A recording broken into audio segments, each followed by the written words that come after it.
დღეში. მოგესალმებით. პირველ რიგში ძალიან დიდი მადლობა, რომ ეს ამ ორ ტრიალში ეს დღე გაიხსენეთ, იმიტომ რომ მე მგონია სახელმწიფო სტრუქტურებსაც აღარ ახსოვთ ეგ დღე. ან რა ვიცი, ნახოთ, შეიძლება შემოიფარგლონ რაღაც ფოჩიანი კამფეტების დარიგებით და აი ამ ერთი დღის გალამაზების თუ ერთი დღის და რაღაცა დამახსოვრების იქით ვერ გავცდით სამწუხაროდ.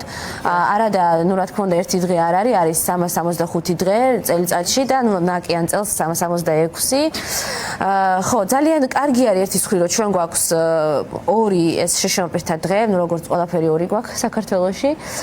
ერთი არის ანუ საერთაშორისო და არის 3 დეკემბერს და მეორე არის 14 ივნისს და ანუ თითქმის ფაქტობრივად 6 თვეში ერთხელ მაინც ეს ნიშნავს რომ რაღაც დოზით მაინც უნდა გავიხსენოთ შეშემოპირთა, ანუ ჩვენი უფლებები. სხვათა შორის წელს არის გაეროს შეშემოპირთა უფლებების კონვენციის მიღების მე-20 წლისთავი, მსოფლიო ამას აღნიშნავს, მრგვალი თარიღია. ამასთან დაკავშირებითაც რაღაცა საქართველოში დიდად ვერ გავიგეთ, რომ რამე ხდებოდეს.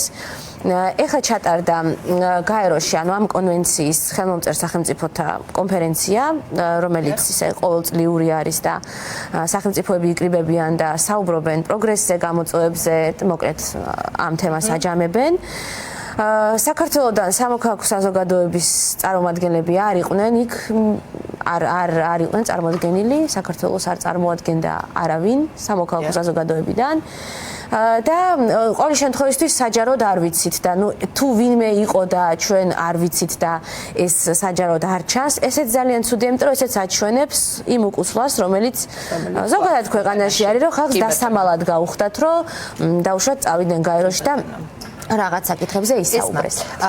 როგორც უსინათლო ადამიანი ყოველდღიურ ცხოვრებაში ბარიერებს აწყდები, აი რა გიქმნის გადაადგილებაში პრობლემას თუ აი რა ხდება შენს ირგვლივ, ხო? ეხლა მე ძალიან ბევრი მაქვს ნასაუბრები, ანუ უამრავი ბარიერი არის იქიდან დაწყებული, რომ ჯერ კიდევ ანუ გაჩერებები წესიერად არ ცხადდება ავტობუსში აგი რამდენიმე დღის წინ, რო არ ცხადდებოდა, არასწორ გაჩერებაზე მომიწია ჩასვლა, იმიტომ რომ არ არის ეგრე რა, რომ ვიღაცამ გზავრმა უნდა გითხრას, ეხლა იმ გზავრში შეიძლება არის მის იმანაც არ იცი ზუსტად სად რა გაჩერება არის და მოკლედ ეს ხო ელემენტარული და ერთი ქალაქის ერთი პატარა ტექნიკური ამბავია შედარებით. ეხლა დანარჩენზე რომ სადღაც ხვანი შუქნიშანია გაფუჭებული, სადღაც სხვა ხმაზეა დაყენებული, მაღაზია აღარ ვამბობთ. მე მინდა გითხრათ რა ხდება თბილისიქით, იმიტომ რომ აი პროგრესზე ვსაუბრობდით, ხო, რომ რა პროგრესი ხდება.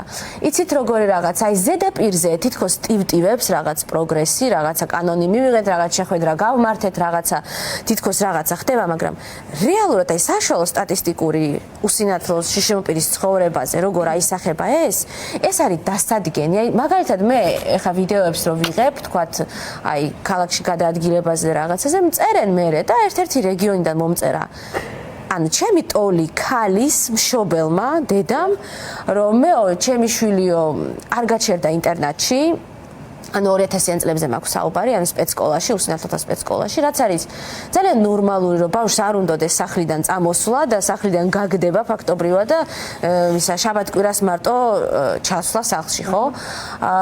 და რო ვერ გაჩერდა, ანუ თავის რაიონში სკოლაში ბავშვი ვერ მიიყვან და ბავშვი დარჩა, ანუ ჩემხელა ქალი სკოლის გარეშე არ იცის არც ტელეფონი, არც კომპიუტერი. ანუ ზის სახლში და ნუ სტუმარი თუ ეწვევა თვინმე ნათესავი, ან ის თუ გადავა ნათესავში, ეს არის მისი ცხოვრება.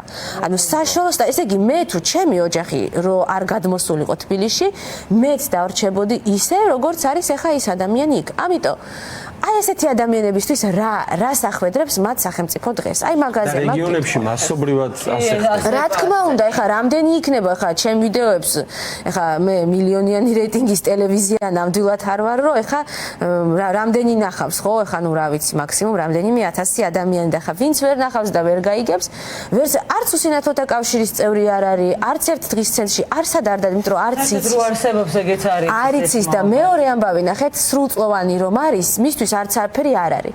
პერსონალური ასისტენტის სერვისი რო თითზე დაიხვია სახელმწიფომ. იცით რამდენი შეშემოპირს ყავს მთელი საქართველოს მასშტაბით პერსონალური ასისტენტი? 600. რა მხოლოდ რიგში უნდა იდგე რომ მოგიწიოს ოდესმე. რა თქმა უნდა, იმიტომ რომ ანუ 130.000 ადამიანი იღებს შეშემოპირის კომპენსაციას და აქედან 600 ყავს ასისტენტი.